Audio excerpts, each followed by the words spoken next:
Hello and welcome to Michael's Magic Medieval Meals. It's magnificent and magnetic and that's all I've got. Anyway, today we will be making Blancmanger, which is a dish that was both popular for royalty and peasants. Now the main ingredients are chicken, rice, and almond milk. Now, while we're making this dish, we will be comparing and contrasting medieval cooking to modern day cooking. Oh, that fits in. Medieval, modern, meals, yeah. So, in medieval times, whether you were rich or poor, somebody was going to have to go get the chicken. And unfortunately for today, I am that somebody. So let's go get my chicken. Back in medieval times, if you were a member of royalty, you would just send your cooper to go get a chicken. If you were a member of peasantry, then you would just send your cooper to go get a chicken. Not really. They didn't have coopers because they were peasants. You probably just had chickens in your yard and you would go get one yourself, like I'm doing now. Alright, here I go. Right, chickens. It's actually a little bit harder than it looks. Here I go with the chickens. And whoa, you want to get, are you pecking me? Stop. What are you guys doing? Alright, now I'm just gonna,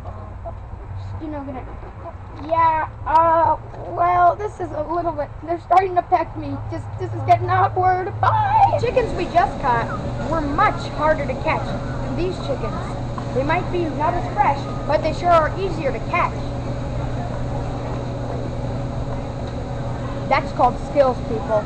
Alright, now I'm gonna see if I can catch one. You gotta be sneaky. You gotta be...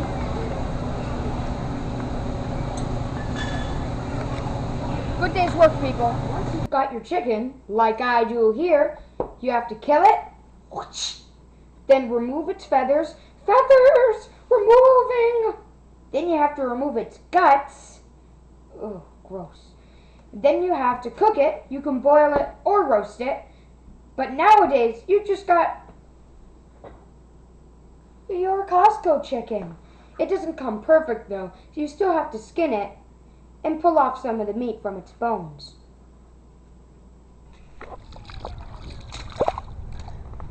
The second main ingredient in Blancmanger is rice. Rice grew in rice paddies, which are basically large flooded fields of grass. Now, to get your rice, you would pick the rice, like I'm doing now, and take it over to the millers. The miller would mill your grain for you, and then you would have your rice for your Blancmanger. The last main ingredient in Blancmanger is almonds, almond milk. Now to get almond milk, you would need to get almonds from an almond tree like this.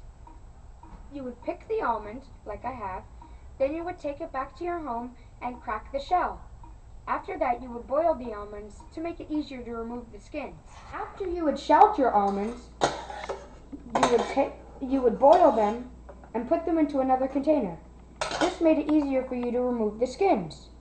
After you would remove the skins, they would look like this, white almonds, hence the name Blancmanger, blanc, white.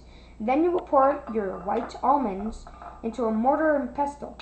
You would grind them up and pour those ground almonds into a strainer. Back then they probably didn't have strainers, so they used cheesecloth. Then you would pour boiling water in, wait a while, and then you would have almond milk. Nowadays, you can just pour boiling water into a blender,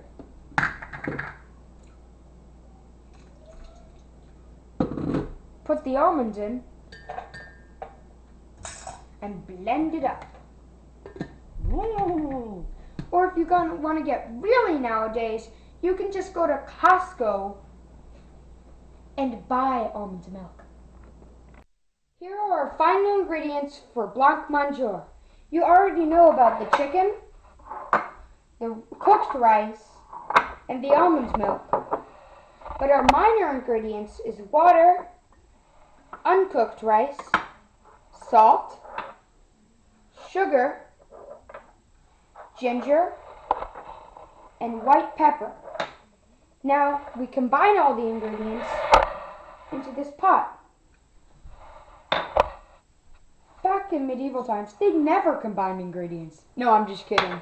They still could do that because of their amazing technology.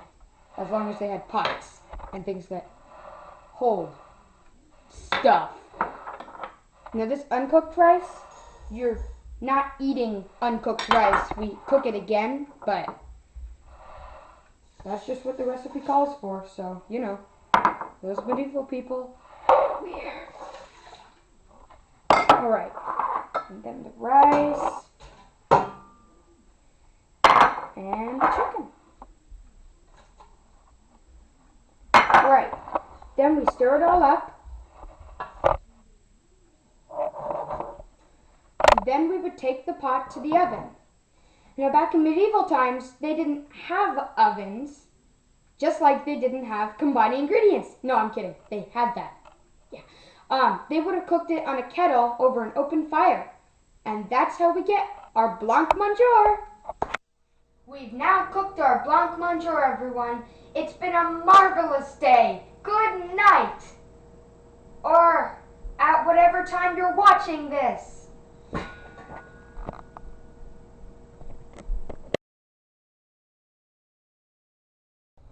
The chickens we just filmed from... I'm sorry. That's okay. Chickens we just filmed from... I'm sorry. That's okay. Now we have our final ingredients for our Blancmanger. You already know about the chicken, the rice, the almond milk, but here are our minor ingredients. This is water, uncooked rice, salt, sugar, I'm sorry. That's okay. Okay. I keep on thinking because you told me that.